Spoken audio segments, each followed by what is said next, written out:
आज की इस खास चर्चा में आपका स्वागत है। आज हम सीधे एक बेहद दिलचस्प विषय में गोता लगाने वाले हैं।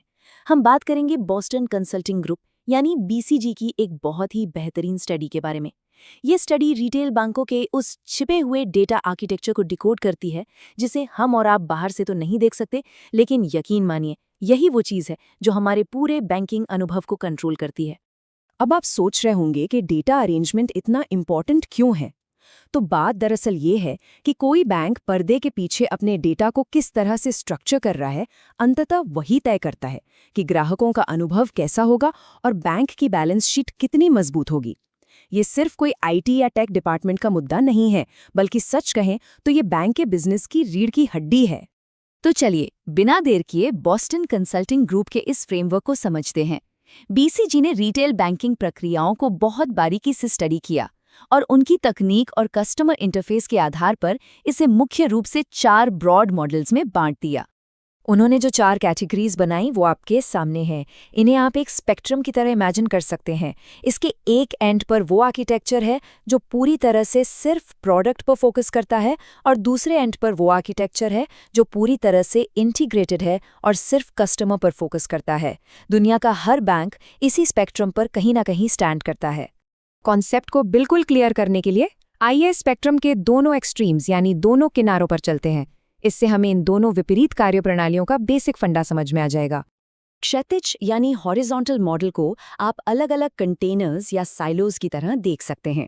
यहाँ हर अलग प्रोडक्ट के लिए एक बिल्कुल अलग प्रोसेस काम करता है, एकदम सेपरेट। इसके बिल्कुल उलट लंबवत यानी वर्टिकल मॉडल एक सेंट्रलाइज्ड हब की तरह काम करता है।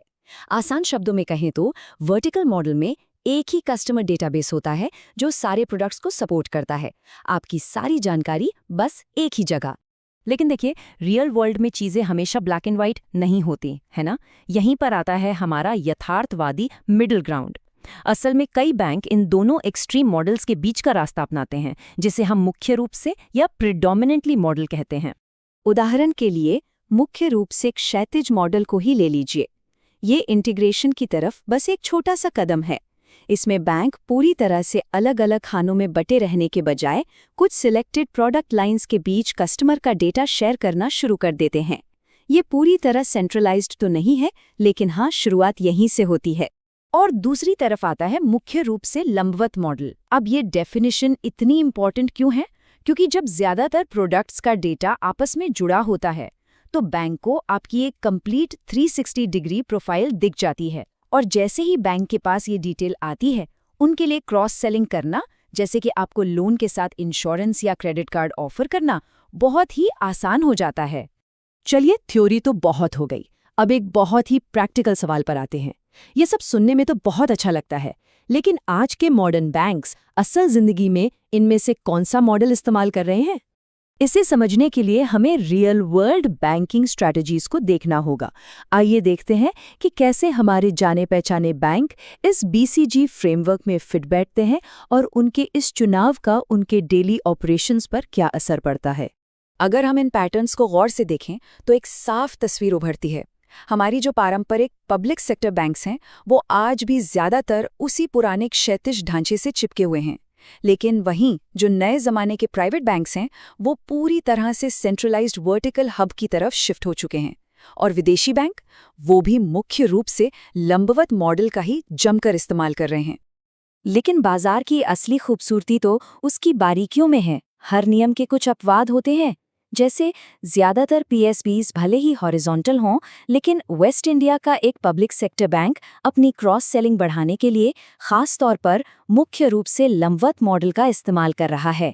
इसी तरह पुराने प्राइवेट बैंकों में भी कोई एक फिक्स रूल नहीं है, कोई पूरी तरह हॉरिजॉन्टल है तो कोई तमिलनाडु के एक बैंक की तरह दोनों मॉडल्स का शानदार मिक्स इस्तेमाल कर रहा है। तो बॉटम लाइन क्या है? बॉटम लाइन ये है कि डेटा स्ट्रक्चर कोई इत्तेफाक से बनी चीज नहीं है, ये एक बहुत ही सोची समझी बिजनेस चॉइस है। ठीक वैसे ही जैसे उस तमिलनाडु वाले बैंक ने अपनी ग्रोथ को एग्रेसिव तरीके से बढ़ाने के लिए जानबूझकर दोनों मॉडल्स को मिक्स किया। बैंक वही मॉडल चुनते हैं जो उनके गोल्स से मैच करता है। इस पूरी चर्चा को हम भविष्य से जुड़े एक बहुत ही जबरदस्त सवाल के साथ खत्म करते हैं। जिस तरह से डेटा आज के समय का नया तेल बन गया है और हर बैंक को तेजी से ग्रो करना है, तो क्या वो दिन दूर नहीं जब हॉरिजॉन्टल मॉडल्स पूरी तरह खत्म हो जाएंगे? क्या आने वाले समय में हर बैंक को मजबूरन एक पूरी तरह से इंटीग्रेटेड और वर्टिकल डेटाबेस मॉडल ही अपनाना पड़ेगा? सोचिएगा जरूर। आज के इस विश्लेषण में हमारे साथ जुड़ने के लिए आपका बहुत बहुत धन्यवाद।